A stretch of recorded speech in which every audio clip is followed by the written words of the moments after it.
আজ বানাবো মোচা চিংড়ি। তো দেখে নাও কীভাবে এটা পুরোভাবে খুলতে হয়। প্রত্যেকটা লেয়ার আমি এরমভাবে খুলে খুলে ফুলগুলো বের করে নেব। এইভাবেই মোচার প্রত্যেক লেয়ার থেকে ফুলগুলোকে বের করে নিতে হবে। ঠিক এইভাবে যেভাবে আমি দেখাচ্ছি এইরকম করে আস্তে করে বের করে নিতে হবে। তো এর মধ্যে এটাকে কি করে বাছবো আমি দেখিয়ে দিচ্ছি। এই যে মাঝখানে দেখো একটা দেশলাইয়ের কাঠির মতন দেখা যাচ্ছে, এইটাকে টেনে বের করে নিতে হবে। আর এখানে একটা সাদা অংশ বলেও আছে, ওটাও আমি দেখাচ্ছি। দেখবে এই যে দেখতে পাচ্ছ বেরিয়ে আছে একটা সাদা অংশ, ওইটাকেও বের করে দিতে হবে। এই দুটো জিনিসকে ফুল থেকে বের করে দিতে হবে, তখনই পুরোটা কুচো কুচো করতে পারবো। এর আমি প্রত্যেকটা ফুল থেকে আমি বের করে নিচ্ছি। এই যে আমি মোচাগুলোকে কুচিয়ে নিয়েছি, আর লাস্টে যেটা অংশটা বেঁচে থাকে হোয়াইট কালারের, ওটাকেও কুচিয়ে নিয়েছি। এবার এখানে প্যান বসিয়ে দিয়েছি, প্যানের মধ্যে জল দিয়ে দিয়েছি। তো জলটা গরম হলেই আমি মোচাটাকে দিয়ে দেবো। এই যে মোচা ঢেলে দিলাম। মোচা যতক্ষণ না সেদ্ধ হয় ততক্ষণ আমি এটা তুলব না। তো জলের সঙ্গে ফুটে উঠবে এটা, আর দেখবেন কালারটা চেঞ্জ হয়ে যাবে, তখনই আমি এটাকে তুলব। দেখো জলের সাথে ফুটে গিয়ে কালারটা কেমন চেঞ্জ হয়ে গেছে। এখানে আমি নুন দিয়ে দিলাম 1 চামচ। আর এখানে দেখো এবার আমি নুনটাকে ভালো করে জলের সাথে মিক্স করছি। এদিকে নিয়েছি 2টো পেঁয়াজ, যেটাকে চপ করে নিয়েছি। আর এদিকে একটা নিয়েছি রসুন আর একটা আদা। আর নিয়েছি এখানে একটা আলু, যেটাকে কিউব কিউব পিস করে নিয়েছি। আর নিয়েছি 200 চিংড়ি, যেটা মোচাতে দেবো, যেটা স্পেশাল হচ্ছে রান্নাতে। তো ওগুলোকে আমি ছোটো ছোটো টুকরো করে নিচ্ছি।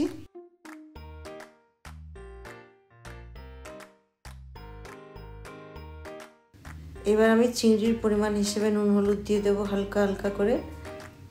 সামান্য নুন, সামান্য হলুদ, আর এর মধ্যে একটু সামান্য তেল, সরষের তেল দিলাম সামান্য, মাখিয়ে নেব ভালো করে একটু। এবার আমি কড়াটাকে গ্যাসে বসিয়ে দিয়েছি, তেল গরম হচ্ছে। এবার আমি এর মধ্যে চিংড়ি ছেড়ে দিলাম। সবার প্রথমে আগে চিংড়িটাকে ভেজে নিতে হবে।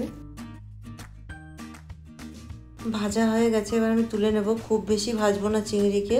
তো এই যে দেখুন এরম ভাজতে হবে। এবার আমি তুলে নিচ্ছি।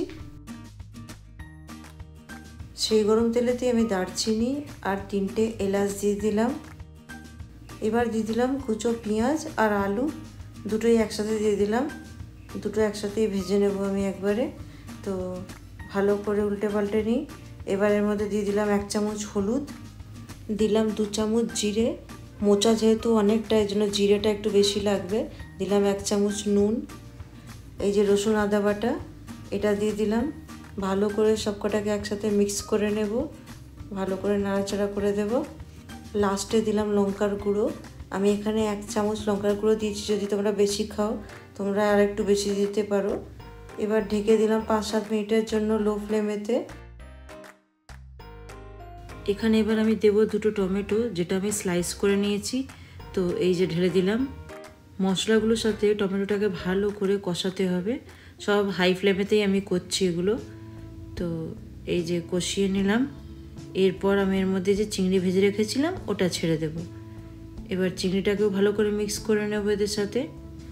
এবার এই যে দেখছো মোচাটা সেদ্ধ করে নিয়েছিলাম, ওটাকে একটু ঠান্ডা করে ভালো করে হাত দিয়ে একটু চটকে নিচ্ছি, যাতে কি হবে মশলাগুলোর সঙ্গে তাড়াতাড়ি করে চট করে মিশে যায়। এই জন্য একটু চটকে নিলাম এগুলোকে। তো এবার আমি মোচার যে মশলাটা হয়েছে ওর মধ্যে ছেড়ে দেবো মোচাগুলোকে। এই কায়দাতে করলে মোচা কিন্তু খুব তাড়াতাড়ি রান্না হয়ে যাবে। মোচাগুলোকে ঠিক এইভাবেই কষিয়ে নিতে হবে, যেরকম করে আমি দেখাচ্ছি, যতক্ষণ না ভালো করে মশলার সাথে মাখা মাখা হয়ে যায়। এই যে দেখতে পাচ্ছেন। এবার চিনি দিয়ে দিলাম এখানে 1 চামচ।